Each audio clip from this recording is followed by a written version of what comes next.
And so he told this person, I want my money back today. So this poor guy could not pay it off, this debt. So the king was told him, I'm going to sell you and your family and all of your possessions to recoup at least some of the debt. And like all of us, in the face of this dictator, we only have one option at this point. We beg. So he begged and begged and begged, and finally the king did something miraculous. Finally, he was moved by the begging, and he did something mind-boggling. He forgave his entire debt out of compassion. And even went a step further. This person was a servant of the king. He went a step further and he released him. But the plot thickens. Our story takes a heartbreaking turn. The forgiven servant here, the king had forgiven him an insurmountable debt. He goes out after he'd been freed, and he goes and finds someone who owes him some money. And the amount he is owed is literally a day's wage. It'd be like getting a paycheck over a week. It's nothing compared to what he owed the king. But this person could not even afford to give him a day's wage. So what did this new freed and out-of-debt man do? He beat this guy. And then he had the gall to throw him in jail.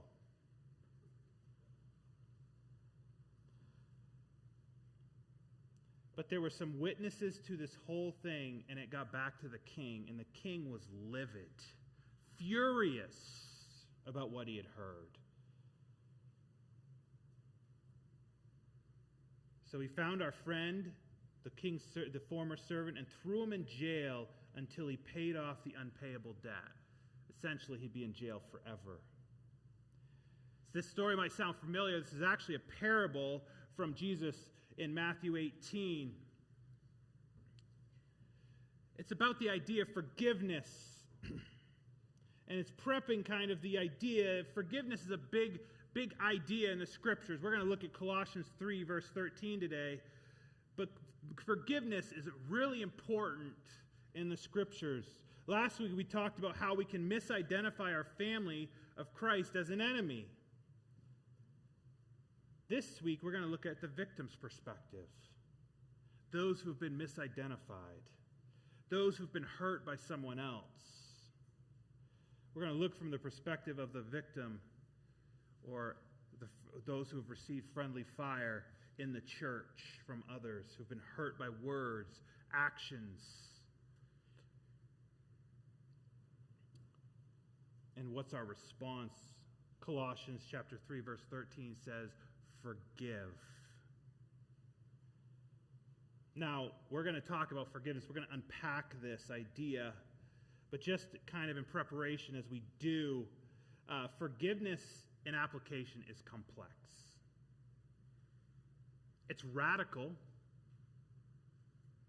But for some of us who have been abused, it's complex. And before you walk down a situation to address or to learn what forgiveness might look like in your situation, please talk to me. Because it is complex, and it's not always straightforward, and it's not always, we have to figure out what it looks like in your context, because it doesn't always look, it's complex, and it needs to be nuanced. My goal today is to help give us a theology of forgiveness, to lay a foundation of forgiveness. So I'm not going to be able to speak into every situation and many situations. So please, if something doesn't make sense or it's hard to understand or how does it apply to my situation, I would rather talk to you one-on-one than try to give you misguided advice or be misunderstood. Be misunderstood up here in what I'm saying. This morning the goal is to give us a foundation of how we look at each other in the church. How do we forgive one another?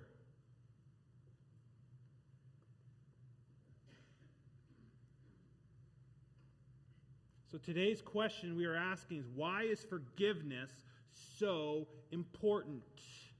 We're going to look at we're going to try to answer that in three different ways. Why is forgiveness so important? Why does the Scripture lay such a burden on our call to forgive? Why? I mean, many of us who've been hurt by someone think about just being commanded to forgive. It's like, well, that's easier said than done. It is painful. There's emotions. There's hurt. How can God tell us to forgive so freely? How can he expect us to forgive when it's so hard to actually do? So why is forgiveness so important? Let's look at our first, in verse 13, as we saw, forgive each other. We have to define forgiveness before we can move on in answering this. We have to understand the word before we can move on. Tim Keller, in his book, Forgive, gives us a 4-part definition from the parable earlier that we read. He gives us 4-part definition of the steps in forgiveness. He said, first, we name the trespass truthfully as wrong and punishable. Don't excuse it. Forgiveness is not excusing an offense against you. It's not letting it go. It's not pretending like it didn't happen. Forgiveness grabs hold of that offense and deals with it honestly. It says, it hurt me. It was painful. You saw this in our parable. Our king sought justice. In fact, so did our servant. Second part of forgiveness that Keller gives us is identify with the perpetrator as a fellow sinner. Our king had compassion on the man, but we saw our servant. This is where our servant and our king go in separate directions.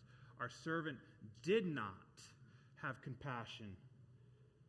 What Keller is trying to get at, what this parable, what we're trying to understand, forgiveness requires us to look at each other in the image of God, to see other people's humanity.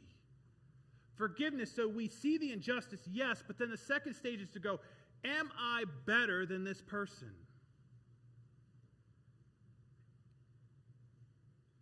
The Scriptures would say no. We are all broken. We are all incapable of sinning against someone else. We relate to each other in a human way. We relate to each other. We see each other's brokenness. You're broken. I'm broken. And we relate to each other. It makes us equals again. It helps us battle off that desire, that vengeance, that they deserve to pay for their crimes. It's like our servant. Our servant was said, you deserve to pay for your crimes, forgetting quickly how much he had owed someone else. The third thing we see that Keller brings up is in our process of forgiveness is we release the wrongdoer from liability for absorbing the debt to not revenge. See, our king owed, could you imagine? Most countries couldn't forgive this amount of debt without going bankrupt. Could you imagine having someone who owed you $400 billion and saying, it's okay. You don't owe me anything.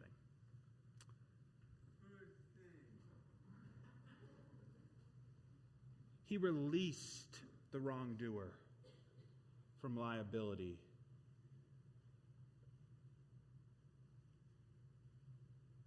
Absorbing the debt. Forgiveness is absorbing the debt that offense had taken on you. You are to then, forgiveness is to the process of saying, you know what? You may deserve X, but I'm not going to give you that. And lastly, the fourth step in forgiveness, according to Keller, based off our parable, is our aim for reconciliation rather than breaking off the relationship forever. Our king restored and freed him. Our servant rejected the person. Our king restored him to his original place of freedom. Our servant took a vengeful heart and put him in prison. The goal of all forgiveness, desire for forgiveness is reconciliation. It's not we go our separate ways. Yes, I followed a process. I followed Matthew